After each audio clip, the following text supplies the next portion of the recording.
को भेज के सब भक्ति चाहने वाली आत्माओं को गुमराह करवा दूंगा। सतलोक सतपुरुष कहेंगे लेकिन वास्तविक नाम मंत्र जाप के नहीं देंगे। और भोली आत्माएं, मंदा कर थोड़ा, ये भोली आत्माएं उनको पूर्ण संत मानकर और उसी साधना को सत्य उस ज्ञान पर आधारित होकर के तेरे उस बाद में आने वाले अंश की, आने वाले संत की किसी भी बात पर विश्वास नहीं करेंगे। परमात्मा को पता था कि मेरा अंश, मेरा भक्त जब जाएगा, मेरा अंश जाएगा, मेरा संत जाएगा, उस समय तक ये काल के दूतों ने जो कुछ अपने अनुयायियों को कहना सुनना होता है वो कह सुन चुके होंगे। उनकी बड़ी बड़ी पुस्तकें बन चुकी होंगी और फिर वही ज्ञान जो शास्त्रों में छुपा है वो मेरा हंस, मेरा भेजा हुआ वो संत वो फिर उजागर करेगा।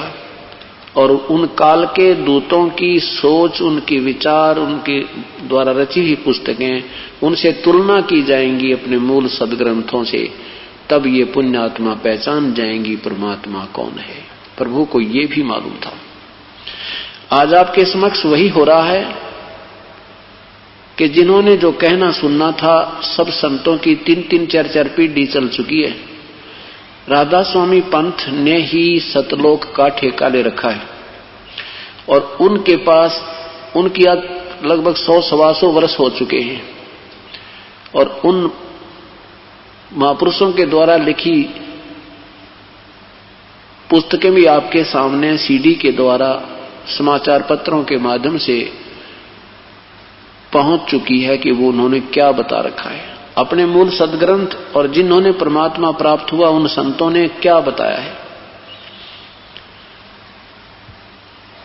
इस प्रकार परमेश्वर ने अब ये अपना कार्य करना है। अभी तक किसी भी अपनी प्यारी आत्मा संत को सार नाम देने का आदेश प्रभु ने नहीं दिया था।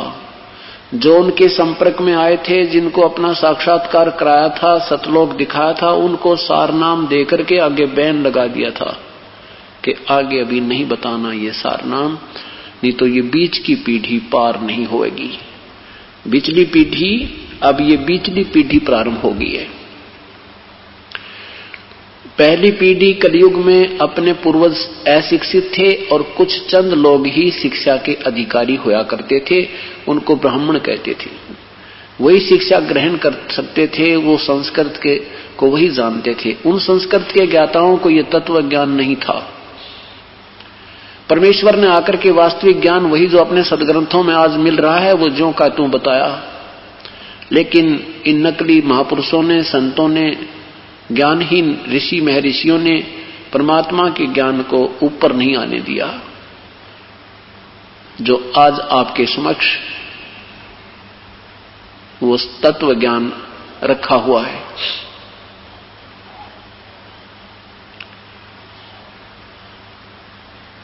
और अब ये बीचली पीढ़ी प्रारंभ होगी। सन 1947 में हिंदुस्तान आजाद हुआ। उससे पहले हिंदुस्तान में शिक्षा नहीं थी। उसके बाद अब बच्चा बच्चा बूढ़ा तक भी शिक्षित हो चुका है। ये बिचली पीढ़ी है और लास्ट में कलयुग के अंत में ये जीव कृतघ्नी हो जाएंगे। कोई भी परमात्मा को, बहुत लाखों में कोई एक व्यक्ति प्रभु के चाहने वाला रहेगा, नहीं तो सब मांसाहारी हो जाएंगे, दुर्व्यवहार करेंगे। कोई भी पतिव्रता लड़की नहीं रहेगी, ऐसा जुल्म हो जाएगा। तो वो भक्ति नहीं करेंगे, वो लास्ट की पीढ़ी होगी। तो अब ये बिचली पीढ़ी अब शुरू हुई है। ये सु अवसर है आपका कि आपको मानव शरीर प्राप्त है और साथ में ये तत्व ज्ञान प्राप्त है और ये वास्तविक पूजा की विधि आपको प्राप्त होगी। आपके पुण्य कर्मों का कोई भी वर्णन नहीं कर सकते, कोई काउंटिंग नहीं कर सकते आप कितने पुण्यकर्मी प्राणी हो। चाहे कोई राजा है, चाहे कोई रंक है, चाहे कोई सेठ है, जो परमात्मा के चरणों में इस तत्व ज्ञान के आधार पर लग चुका है, वो जन्म जन्मांतर के बहुत ही अच्छे भक्ति कर्म उसके बहुत अच्छे हैं। दो प्रकार से पुण्य होते हैं, शुभ संस्कार दो प्रकार से होते हैं, एक तो यज्ञों के आधार से और एक नाम के जाप भक्ति के आधार से। तो जो आज बेशक गरीब हैं, रिक्शा चलाते हैं, मजदूरी करते हैं, और चाहे कोई सेठ है, करोड़पति, अरबपति, चाहे प्रधानमंत्री, राष्ट्रपति, पृथ्वीपति, और दोनों ही इस परमेश्वर की शरण में आए हैं, तो उनके जो यज्ञ के दो शुभ संस्कार थे वो अंतर है, लेकिन भक्ति वाले संस्कार दोनों के बराबर हैं। इसलिए परमात्मा वाले स्कूल में, परमात्मा के उस सर्वश्रेष्ठ विद्यालय में आपको प्रवेश प्राप्त हुआ है, क्योंकि अच्छे अंक प्राप्त बच्चा, चाहे कोई सेठ का है, चाहे कोई राजा का है, चाहे गरीब व्यक्ति का है, उनको उस अंकों के आधार पर उस विद्यालय में प्रवेश प्राप्त होता है।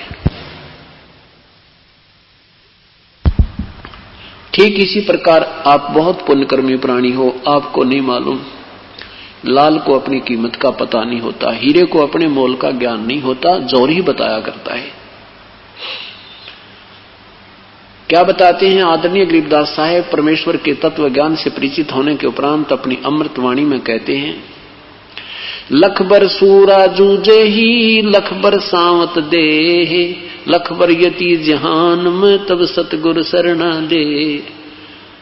ऐसी पुण्यात्मा हो, लाखों बार पुण्य कर्म आपने किए हों, जैसे लख बर सूरा जूझ ही, लाख बार जैसे आप सूरमा रहे हो। सूरवीर व्यक्ति होता है, न तो अन्याय करता है, वो किसी प्रकार का भी वो दुष्कर्म नहीं करता। सूरवीर में एक विशेष गुण होता है, और वो अन्याय को सहन भी नहीं करता। वो अपना शरीर छोड़ सकता है, अपनी उसमें युद्ध में मारा जा सकता है, वो वापस कदम नहीं हटा सकता। ये गुण होते हैं, ये पुण्य के कारण ही होते हैं। और लख बर सावत दे होती है कि जिसका हाथ घुटनों से नीचे तक चला जावे, इतने लंबे हाथ हों, एक हाथ हो चाहे दोनों हो, तो वो उसको सावत देह, वो बहुत पुण्यकर्मी प्राणी होता है, उसको सावंत बोलते, सावत।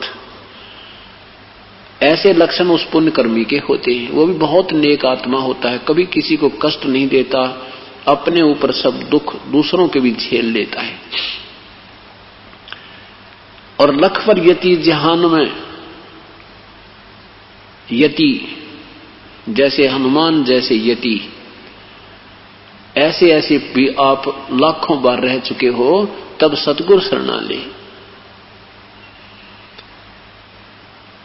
और ऐसी पुण्यकर्मी प्राणी बहुत ही कम होते हैं। केवल कोई ज्ञान सुन लिया उससे बात नहीं बनती,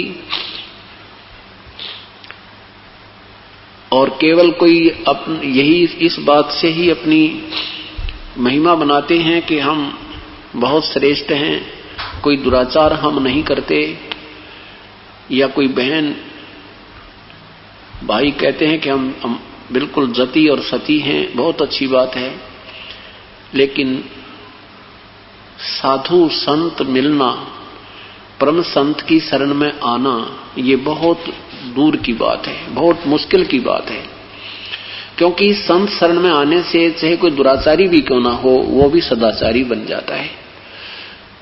और एक तो सदाचारी पहले से ही है, बहुत अच्छी बात है। और कोई दुराचारी है, बुरा और चोरी करता है, ठगी करता है, जारी करता है, शराब पीता है, विकार करता है, और वो भी आ जाए सत्संग में, तो संत के पास वही पुण्यकर्मी आता है। चाहे वो आज बेशक हमें दुराचारी नजर आता है, चाहे वो हमें चोर ठग नजर आता है, वो शराबी नजर आता है, लेकिन इस शरण में आ गया तो बहुत पुण्यकर्मी प्राणी है, और यहां आने से वो बुराई त्याग देगा और भक्ति प्रारंभ हो जाएगी। जैसे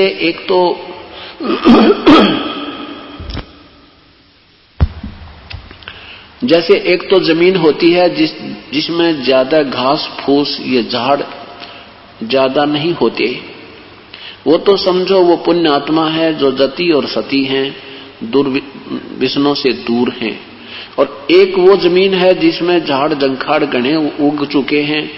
किसान दोनों को ठीक कर लेता है। किसान उसको भी ठीक कर लेता है उस जमीन में जिसमें ज्यादा झाड़ जंखाड़ और कबाड़ उग गया है, उसको भी उसके पास हथियार हैं सारे, उसको सेट कर लेता है। और जो कम, जिसमें कम वो हैं झाड़ जंखाड़ हैं, कबाड़ कम है, वो उसकी अच्छी बात है, वो शीघ्र ठीक हो जाती है। लेकिन दोनों का लाभ जब होगा जब उसमें बीज दिया जाएगा, नहीं दोनों व्यर्थ है। क्या बताते हैं? गोरख से ज्ञानी घने ये सुखदेव जति जहान, सीता सी बहु भारिया ये संत दूर स्थान। गोरख जैसे विद्वान पुरुष, क्योंकि परमात्मा की शरण में आने के बाद गोरख जी को भी ये तत्व ज्ञान हो गया था। कहते हैं गोरख से ज्ञानी घने और सुखदेव जति जिहान। सुखदेव जी के पास, ये जो व्यास जी के पुत्र सुखदेव जी थे, उनके पास परीक्षा के लिए राजा जनक जी ने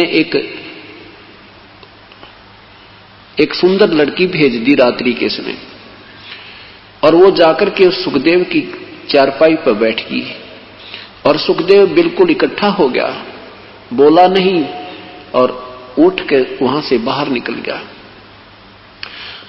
तो राजा जनक ने कहा, बेटा तू बहुत ही जति पुरुष है, लेकिन पुत्र तुझे डर क्यों लगा?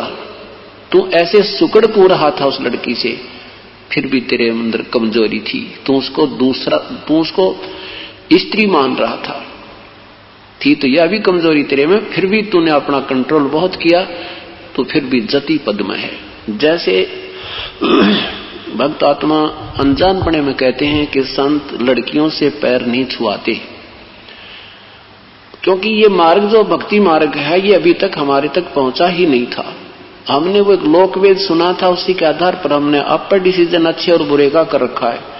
लेकिन संत बिना ज्ञान नहीं होता, क्योंकि संत को वही होता जिसको ये महसूस ही नहीं होता ये लड़की है या लड़का है, और वो तत्व ज्ञान से परिचित हो जाता है। जैसे हम सांग देखने जाया करते, पहले सांग होते थे, स्वांग बोलते हैं शुद्ध हिंदी में, और ग्रामीण भाषा में उसे सांग कह देते हैं। स्वांग क्या होता है? एक उसका रोल करते हैं, स्वांग धारण करते हैं। जैसे एक नकली राजा बनता है, एक रानी बनती है, एक लड़का है और लड़का ही लड़की का रोल करता था पहले। उसको जवान लड़का जो होता था, बालक छोटी उम्र का भी, तो वो अपने केस बड़े बड़े रख लेता था और उसको फिर बनावटी कृत्रिम अंग लड़की के लगाए जाते थे, और वो बिल्कुल ऐसा लगता था जैसे सचमुच ही लड़की क्यों ना हो, जब वो स्वांग में अपना रोल करता था। तो ऐसे एक व्यक्ति लड़का किसी दूसरे लड़के के साथ स्वांग देखने गया हुआ था। वो कह रहा था कि देखो कितनी अच्छी लड़की है, कैसे सुंदर डांस कर रही है। वो दूसरा लड़का कहता है कि नहीं ये लड़की नहीं है, ये लड़का है। वो कहता नहीं लड़की है। तो जब वो स्वांग के उपरांत उन्होंने जो अपना उस दिन का खेल किया, उसके बाद वो उनके जहां वो रुके हुए थे उस चौपाड़ में गए, वहां जाकर उस लड़के ने अपने सारे अंग उतार कर रख दिए, वो बनावटी कृत्रिम खुट्टी का टांग दिए। तो वो लड़का साथ चला गया जो पहले दिन रात्रि में सांग देखने गया था। उसने देखा ससुर तो लड़का है, और फिर उनके साथ वो लड़का घूमने फिरने जंगल में गया। अगले दिन जब वो सांग देख रहा था, वही लड़का दूसरा जो पहले दिन उस पर बहुत आकर्षित हो रहा था और उसके मन में विकार आ रहे थे, उस दिन उसके मन में कोई विकार लड़की वाला नहीं आ रहा था, उसको वो लड़का नजर आ रहा था। उस लड़की के कपड़ों में भी उसको लड़का नजर आ रहा था। इसी प्रकार जब हम तत्व ज्ञान से परिचित हो जाएंगे, हमें ये ऊपर कवर नहीं दिखता, अंदर की वो आत्मा दिखती है। क्योंकि एक ही आत्म तत्व के ऊपर इस काल ने दो कपड़े पहना दिए, एक मेल और एक फीमेल का। और यही कारण परमात्मा संत बताते हैं कि जब तुम्हें ये ज्ञान हो जाएगा, फिर आपको कुछ भी दूसरा नजर नहीं आएगा। गरीबदास तत्ता लिया है, मिट गया सकल अंदेशा।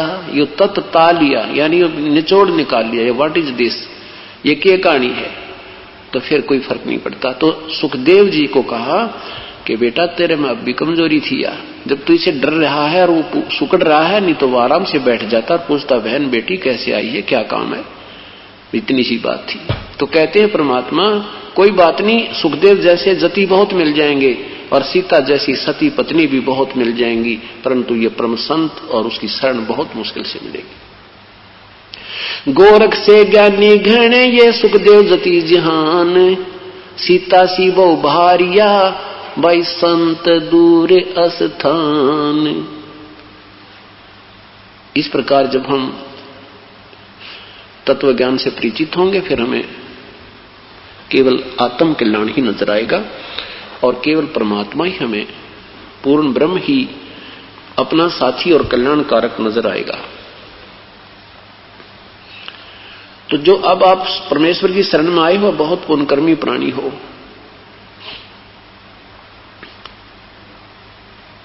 और अब चूकना नहीं है इस मार्ग को, नहीं तो महादोषी हो जाओगे। जिनको पता नहीं है ठीक है, वो तो दुख पा ही रहे हैं और हम पता लगने के बाद भी गफलत करेंगे, इस मार्ग को त्याग देंगे। उसके लिए परमात्मा कहते हैं जान बूझ साची तजय और करे झूठ से ने, ताकि संगति है प्रभु सौपन में बिना दे। इस मार्ग को समझकर और सारी वस्तु से परिचित होकर के फिर को अपने कर्म बिगाड़ जाता है, इस वस्तु को त्याग जाता है। कहते हैं उसे निकम्मे के तो दर्शन भी नहीं दे भगवान, सपने में बिना दिखा वो व्यक्ति। तो यहां परमात्मा कहते समझा है तो सिर दर पाओ, बहुर नहीं रे ऐसा दाओ। यदि तू समझा है कि सचमुच ये मार्ग सही है, परमात्मा यही कबीर परमेश्वर है और उस परमेश्वर की भक्ति का मंत्र भी यही है और दूसरे नहीं है, ये आपके हृदय में जचाने के लिए, आपको इस बात की यकीन कराने के लिए ये सत्संग किए जाते हैं। इसलिए आपको यहां बार बार प्रार्थना की जाती है कि तो आप सत्संग सुनो और 100 काम त्याग कर भी परमेश्वर के सत्संग में आना चाहिए, नहीं तो ये हम ही चले जाएंगे, ये कार्य समाप्त नहीं हो सकते। और भरे पूरे परिवार को छोड़कर प्राणी चले जाते हैं। जब वो चले जाते हैं उससे पहले उनको 1 मिनट की फुर्सत नहीं थी और जाने के बाद पूर्ण फुर्सत होगी। तो कहने का भाव यह है कि इन सभी विचारों को मद्देनजर रख के अपना 100 काम त्याग करके, चाहे आपको ये भी लगे कि हानि ना हो जाए, कति हानि नहीं होगी। घर बैठे बैठे हानि हो जा, साथ बैठे बैठे ऐसा नुकसान हो जाए, ठाया जाना दरिया जा। और परमात्मा के चरणों में आने के बाद तो ऐसी आपदाएं टला करती हैं। संत शरण में आने से आई टल बला, जय मस्तक में सूली हो वो कांटे में टल जा। कि बहुत भयंकर दुख होना हो, बहुत ही कम, क्योंकि हमें इस बात का ज्ञान कोई ना, हम तो थोड़े से दुख ने मान जाए भगवान यो क्यों हो गया हमारे घर पर, हमने तो नाम ले लिया था। परमात्मा कहते हैं नाम लेने मात्र से ही नहीं बात बनती। जैसे ही ट्रीटमेंट शुरू किया है और ट्रीटमेंट शुरू हो गया है और रोग भयंकर है तो जरूरी नहीं कि वो ट्रीटमेंट शुरू होते ही ठीक हो जाएगा। ट्रीटमेंट करते करते भी मृत्यु हो जाती है, लेकिन ट्रीटमेंट यानी उपचार कराना कोई दोष नहीं था, वो अच्छा प्रयत्न था। तो इसी प्रकार परमात्मा कहते तुम नाम लेते भगत नहीं बन गए। अगर ऐसे एक दिन स्कूल में बालक जाने लग गया है, महीने 2 महीने 1 साल हो गया है, तो वो बीए नहीं कर पाएगा। तो कहने का भाव ये है कि इसमें लगे रहे और ना जाने कितनी आपत्तियां हमारे ऊपर इस जीवन में हैं, युगों युगों के पाप हमारे संग हैं। जब तक हमारे ऊपर कोई आपत्ति नहीं आई तो हम समझते हैं हमें ठाठ है, आपत्ति आने लगेंगी जब गिनती नहीं होगी, क्योंकि पुण्य समाप्त होने के बाद पाप का प्रभाव बढ़ता ही चला जाता है। आपको बार बार बताते हैं और वैसे तो तकरीबन ये कहानियां हर एक के साथ स्वयं भी बीत जाती हैं। एक बहन उपदेश नहीं लेना चाहती थी और उसकी सहेली ने हमारा उपदेश ले लिया था। पहले वो दोनों ही एक ही गुरु की शिष्या थी। उस बहन ने इस ज्ञान को अच्छी तरह समझा, वो शिक्षित अच्छी थी, हेड मिस्ट्रेस हाई स्कूल की। उसने फिर अपनी सहेली को बताने की चेष्टा की, लेकिन वो सहेली नहीं मान रही थी कि नहीं मैं तो माता की पुजारन हूं, मैं माता को नहीं त्याग सकती। 8 वर्ष की माता के नवरात्रि रखने लगी थी। ऐसे कहते कहते चलता रहा। वो बहन प्रार्थना करती रही, लेकिन वो नहीं मान रही थी। एक दिन वो बहन जो दुर्गा की उपासक थी, वो अब हमारी सेवक होगी हर्षदास की, परमात्मा कबीर साहब के चरणों में आ गई वो बहन। उसने स्वयं आकर बताया कि जी एक दिन मैं शाम के समय 5 बजे, गर्मियों का दिन था, समय था, ऐसे घूमने बाहर निकल गई 5, साढ़े 5 बजे से। एक मकान के अंदर, एक कोठी के अंदर एक सत्संग हो रहा था, माता का जागरण हो रहा था। मैं वहां जाकर बैठ गई। 200 से 250 व्यक्ति उस हाल में बैठे थे। मेरे वहां प्रवेश करते ही 2 मिनट के बाद माता ने आवाज लगाई कि श्यामा, श्यामा यहां आ जा, श्यामा यहां आ जा। तो मैंने सोची मैं तो आज प्रथम बार आई हूं, मुझे कौन जानता होगा, कोई और श्यामा होगी चली जाएगी। जब काफी देर होगी तो एक व्यक्ति खड़ा हुआ कि भाई माता पुकार रही है, वो श्यामा बहन यहां आ जाए। जब कोई भी ना उठा तो मैं खड़ी होगी। मैं उनके पास पहुंच गई तो एक लड़की के अंदर, एक स्त्री में एक स्त्री बोल रही है, ऐसे पड़ी है वो, और कहती है श्यामा तू मेरी परम भक्त है, तेरे ऊपर बहुत बड़ी आपत्ति आने वाली है, तो मेरी 14 महीने जोत लगा दे, तेरा बेड़ा पार हो जाएगा, अखंड जोत लगाना। अब मैंने सोचा हे भगवान, माता ने बड़ी सुनी देखी, इतने व्यक्तियों में मुझे चुना। बस मैं तो उसी दिन गदगद होगी और जाते ही अखंड जोत शुरू कर दी। अखंड जोत माने सुबह एक बार लगा दे, उसको बुझने नहीं देते, घी डालते रहते हैं। उसने क्या बताया कि उस 14 महीने में मेरा सत्यानाश हो गया, सर्वनाश हो गया। माता तो कह रही थी कि तेरा बिल्कुल कल्याण हो जाएगा, कोई आपत्ति नहीं आने दूंगी। तो उस 14 महीने में मेरा हमारा सर्वनाश, सर्वनाश किसे कहते हैं कि इतनी हानि होगी कि पड़ोसियों ने गेहूं की बोरी लाकर उनको रखा, आटा पीस के, और तब परिवार ने खाया। और कितना नुकसान हो गया, 3 गाड़ियां थी वो बिकी, और जींद के मेन बाजार में हौजरी की दुकान थी, कम से कम 10-15 लाख की, वह बिकी। और कोठी थी वो बैंक के गिरवे होगी। उसके बाद भी उसके पति ने तो उपदेश ले लिया, लेकिन वो नहीं ले रही थी। फिर वो उपदेश लेने आई तो उसने बताया कि मुझे रात्रि में मां ने दर्शन दिए, शेरा वाली ने, ऐसे बिल्कुल 8 अंग युक्त, और कहा श्यामा तेरी आपत्ति मेरी पावर से बाहर है। तो उस संत, इस दास का नाम लिया कि तू उस संत रामपाल के पास चली जा, जो शशि का गुरु है, तेरा कल्याण वही संभव हो सकता है। अब उस अगले दिन उठते ही वो शशि बहन के पास पहुंची, जो हेड मिस्ट्रेस हाई स्कूल की, अब प्रिंसिपल है वो कॉलेज की, और उससे कहा कि मुझे नाम दिला दे। सारी कहानी बताई, ऐसे माता ने मुझे दर्शन दिए और मुझे आदेश दिया है। उपदेश लेने के लिए जींद आश्रम में पहुंची। उस दिन ये दास नहीं पहुंचा, जाना था उसे, अगले दिन हम गए। वो दोनों दिन वहां बैठी रही, सुबह जावे शाम न आवे। मैंने पूछा, वो पहले भी मेरे से मिली थी वो लड़की बहन, मैंने उसको ये नियम बताए थे कि ये देवताओं की पूजाएं तूने नहीं करनी है। तो वो नाट गई थी, मना कर गई थी कि मैं तो पूजा करूंगी करूंगी, माता को नहीं त्याग सकती, मैं माता की पूजा बचपन से करती आ रही हूं, यूं कहकर वो चली गई थी। उस दिन जब वो उपदेश लेने आई तो मैंने कहा बहन ये वही नियम आज हैं जो उस दिन आपको बताए थे, नियम चेंज नहीं हो सकते, नाम लेना चाहे मत लेना। उसने कहा जी आज मैं सारे नियम छोड़, पूरे नियम निभाऊंगी, सब त्याग दूंगी। फिर अपनी राम कहानी बताई, रो रो कर सुनाई। अब दास ने उपदेश दे दिया। फिर उससे बताया बहन तेरा सौभाग्य है कि तुझे पहले आनी होगी, ये तेरा बहुत ही अच्छा सौभाग्य है कि इस उपदेश लेने से पहले तेरा नुकसान हो लिया।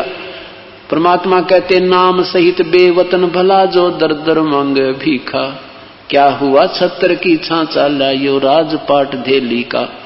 कहते कति सर्वनाश होकर भी परमात्मा की प्राप्ति हो जाए तो भी शुक्र मनाना। ये मार्ग मिल जावत है। क्योंकि मैंने उसको बताया कि यदि तुझे ये नाम 1 साल पहले 2 साल पहले मिल जाता और नाम लेने के तुरंत बाद ये आपत्ति का दौर तेरे ऊपर आ जाता और तुझे 30 लाख के स्थान पर 30,000 की हानि हो जाती, तू नाम त्याग देती और फिर नरक के राह चल पड़ती। अब वो सिर मार रही है, अगदी सचमुच ऐसे ही होता। आज तुझे 30 लाख की हानि होगी और उन्हीं पूजाओं को करते करते, और यदि इस दास के पास तो उपदेश ले लेती और ये हानि तुझे 30,000 की भी हो जाती, तो नाम त्याग देती, क्योंकि मैंने माता त्याग दी इसलिए मुझे 30,000 का नुकसान उठाना पड़ गया और तू फिर नरक के रास्ते जाती। ये तेरे ऊपर रहम है परमेश्वर का कि आपको इतना लेट कर दिया कि ताकि तू अब ढंग से लग जा। इस बात को सुनकर वह बिल्कुल सत्य मान गई। अगर जी बिल्कुल मेरा और विनाश हो जाता। अब 5वां वर्ष हो गया उस बहन ने। अब उस बच्चे से पूछो, वो कहते हैं जी वो हमारा जो नुकसान था वो हमारे लिए वरदान बन गया। अगर वो हमें हानि नहीं होती तो हम इस सत परमेश्वर को प्राप्त नहीं कर सकते। कोट जन्म तन भर मत हो गए, कुछ ना हाथ लग्या रे, कुकर सुकर कर बोरे कौआ हंस बुगारे। कोटि जन्म तू राजा की ना मिटी न मन की आशा, भिक्षुक होकर दर दर घूम्या मिला न निर्गुण रासा। कि ये को पहली बार हानि थोड़ी, असंख्यों बार हो रही है, असंख्यों बार मृत्यु हो रही है, पूरे परिवार के परिवार विनाश हो रही है। हमारे भूकंपों में दुनिया मर जाती है, पूरी पीढ़ी की पीढ़ी समाप्त होती है, 3 पीढ़ी इकट्ठी मर जाती है, दादा परदादा पोता चौथा दादा। तो परमात्मा के चरणों में आने के उपरांत अगर आपको कोई हानि होती है, डोंट वरी। इस दृष्टिकोण से देखना कि ये ना विरक के बिजली गिर जानी थी। आप बालक हो, आपको ज्ञान नहीं इन बातों का, और दास को मास्टर बना दिया परमेश्वर ने, इस तत्व ज्ञान से परिचित करा दिया। तो इसलिए आपको ये बार बार ज्ञान करा रहे हैं कि कहते हैं परमात्मा फिर संकेत करते हैं, द्वार धनी के खड़ा रह, द्वार धनी के पड़ा रहे, भाई धक्के धनी के खावे, 100 काल झकझोल ही पर द्वार छोड़ ना जावे। कि अपने पूर्ण संत के द्वार पर, पूर्ण धनी के द्वार पर पड़ा रहना, द्वार छोड़ के मत जाना। और धक्के धनी के खाचे, इसके मार्ग में आपको कुछ हानि भी होती नजर आती है, पर डगमग मत हो जाना। 100 काल झकझोल ही, चाहे काल कितने झटके दे के देखे, पर छोड़ मत जाना। अगर इसको छोड़ देगा तो और ज्यादा हानि उठानी पड़ेगी। इस प्रकार सत्संग में आने से प्राणी को हर प्रकार से ज्ञान प्राप्त होता है। और ये तो काल का लोक है। यहाँ तो परमात्मा कहते हैं, आप तो कह रहे हो कि मुझे मरने की चिंता है, और परमेश्वर कहते हैं कबीर साहब मुझे ये चिंता, तुम जीवित कैसे हो। अरे नादान, इस देखो तो ये शरीर है क्या सांग तुम्हारा, हार्ड चाम का बना हुआ पुतला, 36 जोड़ ला रखे इसके, एक भी इधर उधर हो गया था पड़ा पड़ा रोए इंसान, उठ नहीं सकता। तुम कहते हो मैं मरना जाऊं, और मैं कहता हूं तू जी कैसे रहा है। तुझे मरने की चिंता, मुझे तेरे जीने की चिंता। तू कैसे चल रहा है, ये हार्ड चाम की ये मिट्टी कैसे चल रही है और कितने दिन चलेगी। और फिर क्या कहते हैं, जिस मरने से जग डरे है मेरे मन आनंद, कद मर हूं कद पावे हूं वो पूर्ण परमानंद। यहां तो भाई लाख वर्ष जीवित रहे वो भी मर गए, और ब्रह्मा विष्णु महेश मरेंगे, जिनकी लाखों अरबों करोड़ों जन्मों के वर्षों की जीवन है। इसमें एक का काम बताया परमात्मा ने कि जब तक ये श्वास है प्रभु याद कर, उसकी रजा पर छोड़ दे मालिक। राज्य करमता राम की रजा धरे जो शीस, दास गरीब दरस परस तिस भेंटे जगदीश। उनको मिले भगवान। अब किसकी भक्ति करें, उस परमेश्वर की। क्या बताते हैं, नर सुन रे मूड गंवारा, ये राम भजन तत्सारा। नर सुन रे मूड गंवारा, भाई राम भजन तत्सारा। कि इन और सब पचड़ा न छोड़ के परमात्मा की भक्ति ही सार है। क्या कहते हैं भगवान कि श्वास उसास में नाम जपो, व्यर्था श्वास मत खो, ना बेरा इस श्वास को आवण हो कि न हो। परमात्मा कहते हैं तू मरने वाले को रो रहा है कि वो मर गया है, मर गया, और तू अपने बारे में सोच, क्या तू नहीं मरेगा? कबीर साहब कहते हैं कि समझे ना नादान लोग, अपने को भी मरना होगा, अब करें किसका शोक।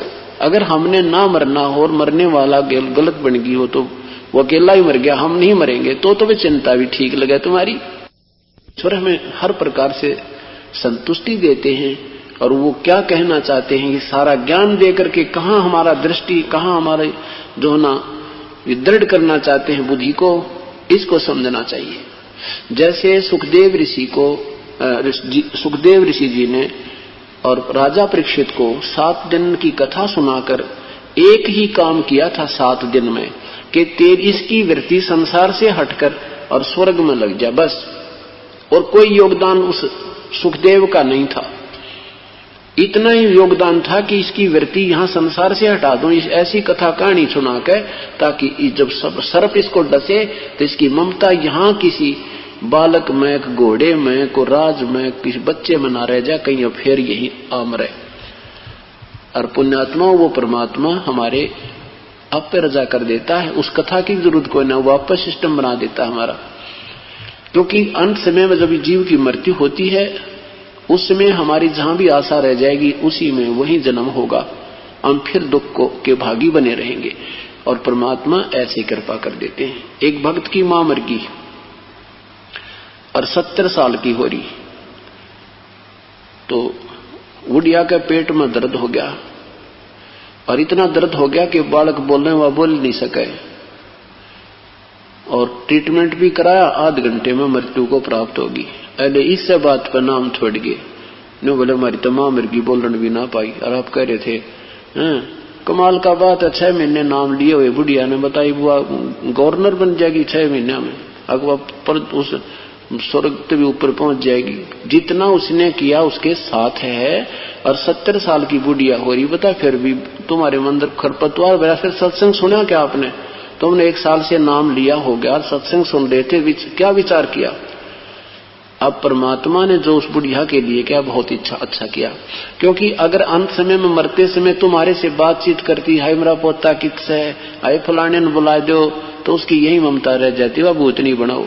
अरे परमात्मा ने 2 सेकंड उसका मन में नान दिया, कौन मेरा है कौन तेरा है, उसकी इतना दुख दे दिया और मिनट में ठा ली, और फिर अपने हिसाब से वो जन्म देगा, क्योंकि तुम्हारे कहने से नहीं होगा। अब उस परमात्मा ने तो अपनी आत्मा देखनी है, तुमने मां दिखाई थी, उस परमेश्वर को पता ये आत्मा कितनी बार मां बन ली, कितनी बार पशु बन ली, कितनी बार पक्षी बन ली, और इब सूत बैठ गया, थोड़ा सा नाम मिल गया, इब आ गया के मांगा हो सारी उम्र, मेरा पोता न्यू हो जा, मेरी पोती न्यू हो जा, मेरा बेटा न्यू हो जा, बेटे का न्यू हो जा, उस जितनी कमाई करे थी वह गेल बांट दो।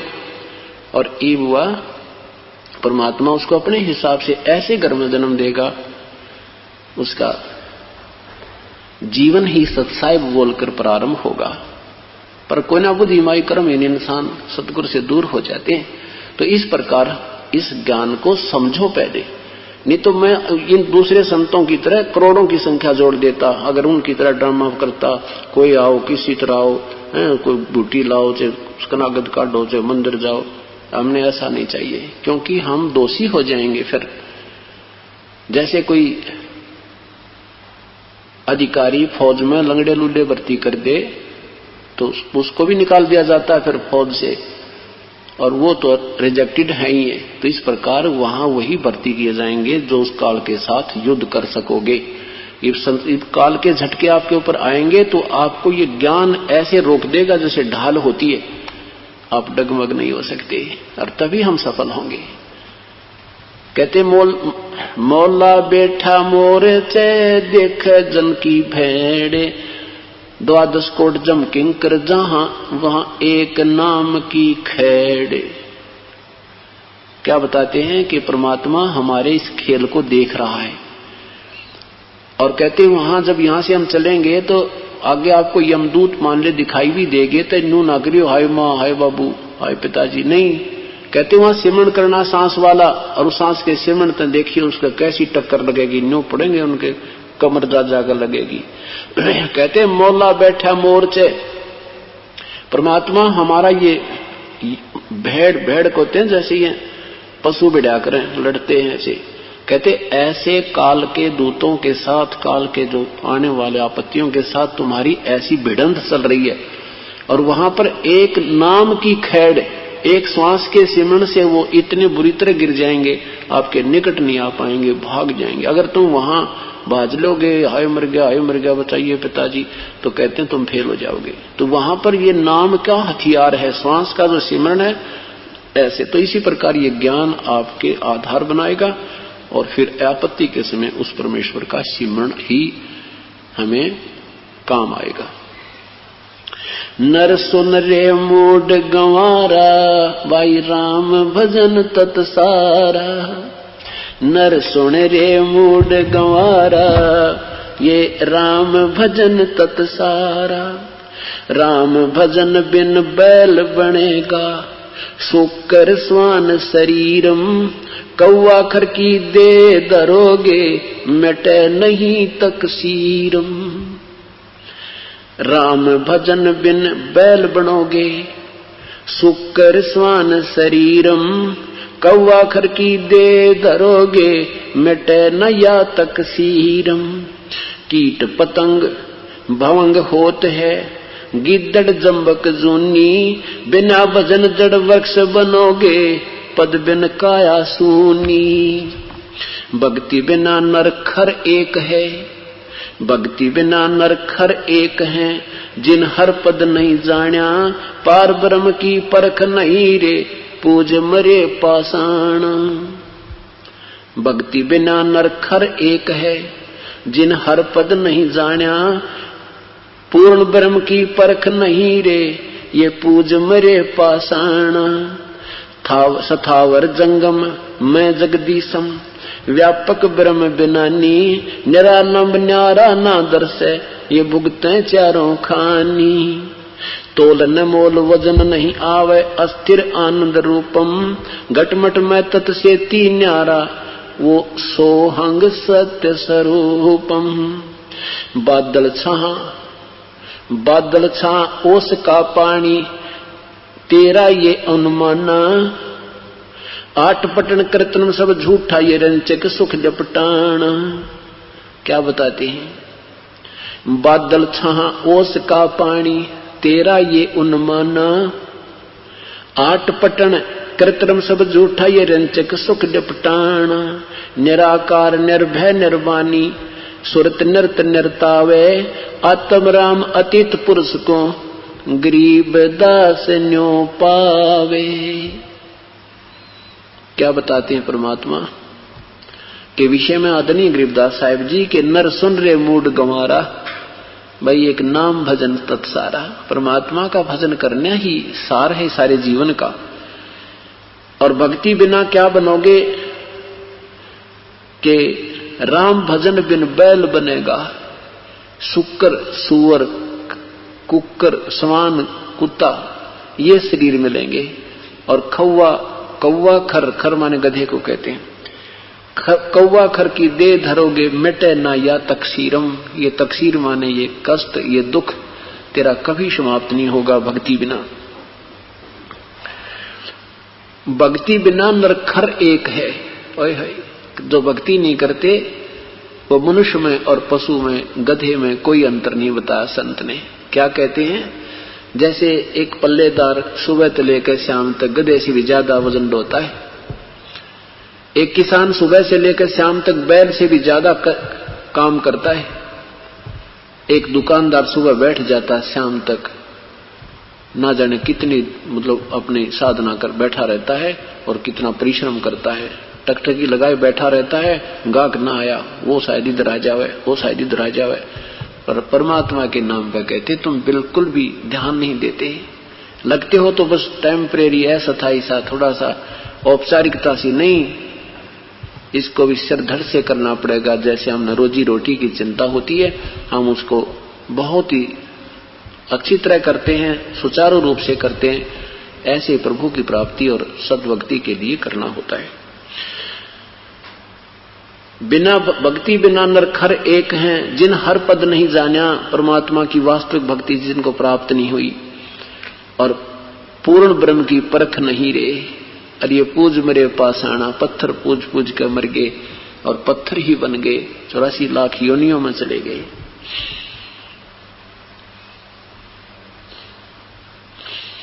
बादल छा ओस का पानी, तेरा ये उन्माना है।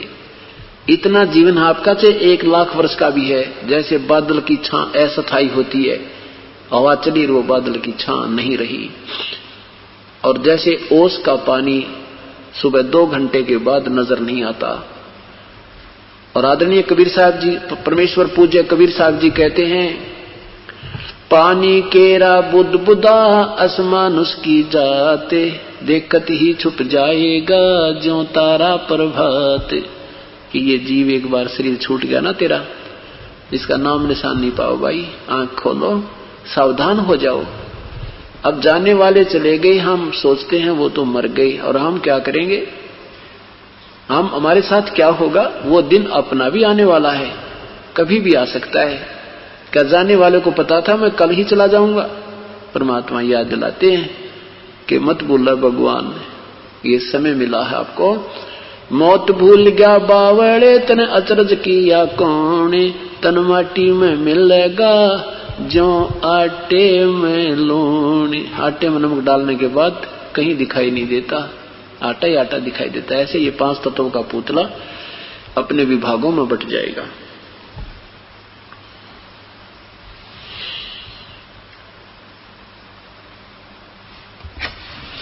भजन करो उस रब का जो दाता है सब कुल सबदा। भजन करो उस रब दा जो दाता है कुल सबदा। अब भजन भी किसका करना है, ये निर्णय दे रहे हैं संत जी कि उस मालिक का भजन करो। जैसे पवित्र गीता जी अध्याय नंबर 18 के मंत्र नंबर 62 में गीता बोलने वाला प्रभु कह रहा है कि अर्जुन तू सर्वभाव से उस परमेश्वर की शरण में जा जिसकी कृपा से तू परम शांति और सतलोक प्राप्त करेगा। और मेरी भक्ति से तुझे शांति नहीं, ये तो गई गुजरी शांति मेरे से मिलती है, अस्थायी, ये शांति नहीं है, बल्कि शांति खत्म हो जाती है, ऐसा गीता जी में स्पष्ट लिखा है। लेकिन अनुवादकर्ताओं ने हिंदी अनुवाद गलत कर दिया, मूल संस्कृत सही है अपनी।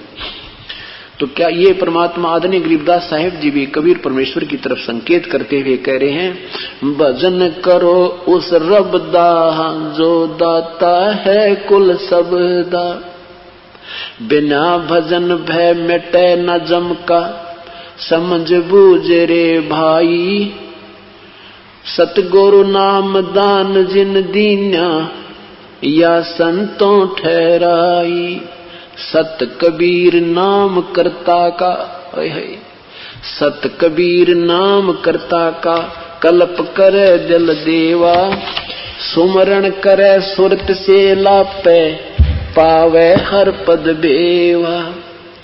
आसन बंद पवन पद परचय, नाभि नाम जगावे।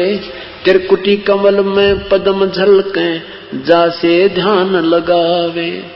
सब सुख मुक्ता सब सुख भुगता, जीवत मुक्ता। दुखदारी दर दूरी, ज्ञान ध्यान गलतान रहे। पद ज्यों को रंग कस्तूरी। गजमोती हस्ती के मस्तक, उन्मन रहे दीवाना। खावन पीवे मंगल घूमे, 8 बखत गलताना। ऐसे तत्पद के अधिकारी, पलक अलख से जोरे। तन मन धन सब अर्पण करही, नेक न माथा मोड़े। बिन ही रसना नाम चलत है, निर्वाणी से नेहा। गरीबदास भोडल में दीपक छानी, नहीं स्नेहा। कितना प्यारा निर्णय दिया आदरणीय गरीबदास साहिब ने अपने परम पिता कबीर साहब के बारे में कि भजन करो उस रब दा जो दाता है कुल सबका, कुल मालिक, कुल धनी, जो सर्वशक्तिमान सर्वेश्वर महेश्वर वासुदेव जो कबीर परमात्मा है, उसका भजन करो। क्या बताते हैं कि सत कबीर नाम करता का, उस परमेश्वर का नाम सत कबीर है, जिसको हम हक्का कबीर, अविनाशी कबीर आदि कहते हैं।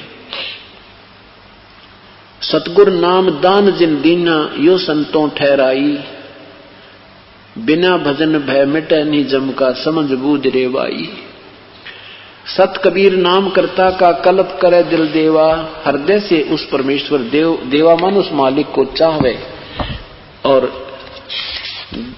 सुमरण करे सुरत से लापे पावे हर पद भेवा। भेवा माने भेद, और उस परमेश्वर की हर पद माने प्रभु की भक्ति की पद्धति का वास्तविक जब ज्ञान तुझे हो जाएगा तो वो सुरत से लाभ होता है। जैसे आप तीसरा नाम प्राप्त करोगे तब तुम्हें पता लगेगा कि वो तीसरा जो वास्तविक मंत्र सार शब्द का सार नाम का कैसे सीवण होता है। तो आसन बंद पवन पद परचय न भी नाम जगावे, त्रिकुटी कमल में पदम झलके जहां से ध्यान लगावे। अब भक्ति करने से आपकी दिव्य दृष्टि प्राप्त होने लग जाएगी।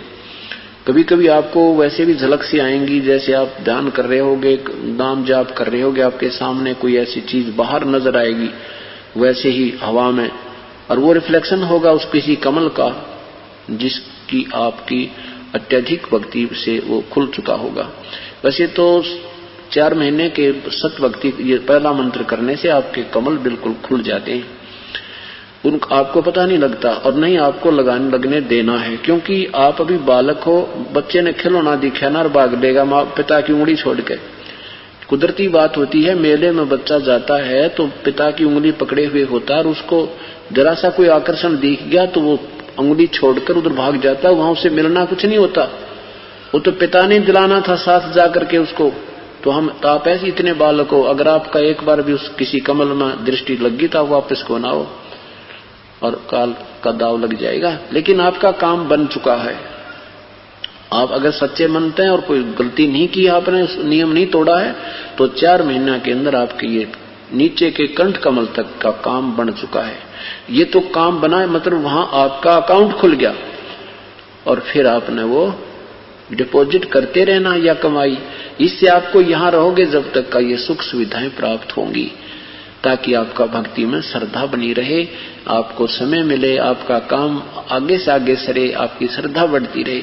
नहीं तो फिर आपको दूसरा मंत्र सतनाम दे देते तो उसमें से ही, उसमें एक ओम नाम है, ओम नाम से भी यही बेनिफिट मिलते हैं अगर हम चाहें तो, लेकिन वो आपका सेफ रह जाएगा, उसको हम काल का जो ऋण है वो उतारेंगे। ये तो ब्रह्मा विष्णु महेश का ही हमने जो इनसे लेना है देना, उन्होंने जो हमें देना, जैसे बिजली महकमे का बिल भर दिया तो वो हमें अपना कनेक्शन जारी रखेंगे, नहीं तो वो काट देंगे। ये तो इतना ही काम है, हमने अपनी फैक्ट्री चलानी है, सब कुछ करना है, तो ये इनसे सुविधा लेनी है, इनका डिपॉजिट इनका देना है बिल, ये हमें सुविधा साथ देंगे और बहुत प्यार से देंगे, क्योंकि प्रसन्न होंगे कि हमारा बहुत अच्छा कस्टमर है ये।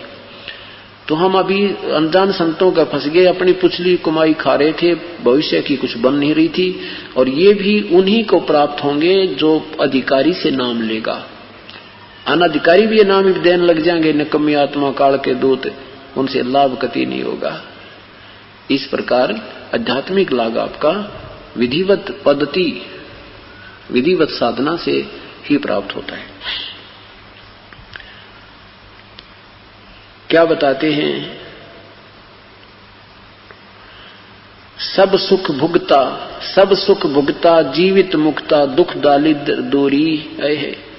उसके सब सुख प्राप्त हो जाएंगे, दुख और ये दारिद्र यानी आपका जो वित्तीय हानि भी समाप्त हो जाएगी, और भक्ति का जो दारिद्र्य आपके अंदर है, भक्ति का जो भक्ति की कमाई कम है, टोटा है, वो भी आपका पूरा हो जाएगा। और ज्ञान धान गलतान हरिपद हर पद ज्यों कुरंग कस्तूरी, जैसे कुरंग के अंदर कस्तूरी होती है और फिर उसकी तलाश में वो तड़फ जाता है, ऐसे ही जब आपकी सही लगन लगेगी परमात्मा की तरफ, आपका इतना आकर्षण हो जाएगा।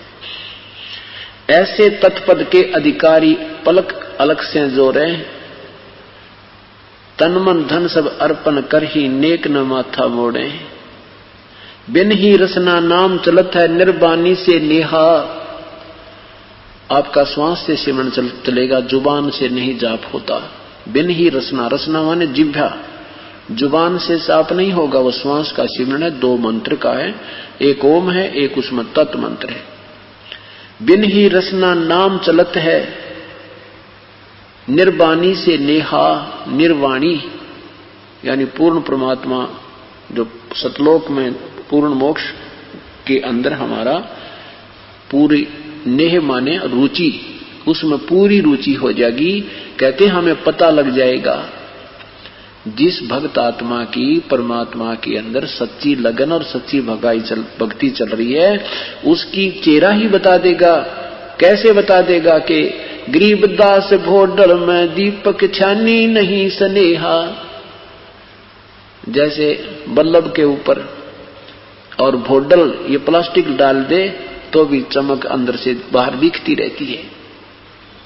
ऐसे आपके अंदर जब वो सत भक्ति चल पड़ेगी, आपके आचार विचार, आपका बोलना चलना, वो आपका छानी नहीं रहेगा, वो छुपा नहीं रहेगा, वो सही पता लग जाएगा, दर्शन होगा।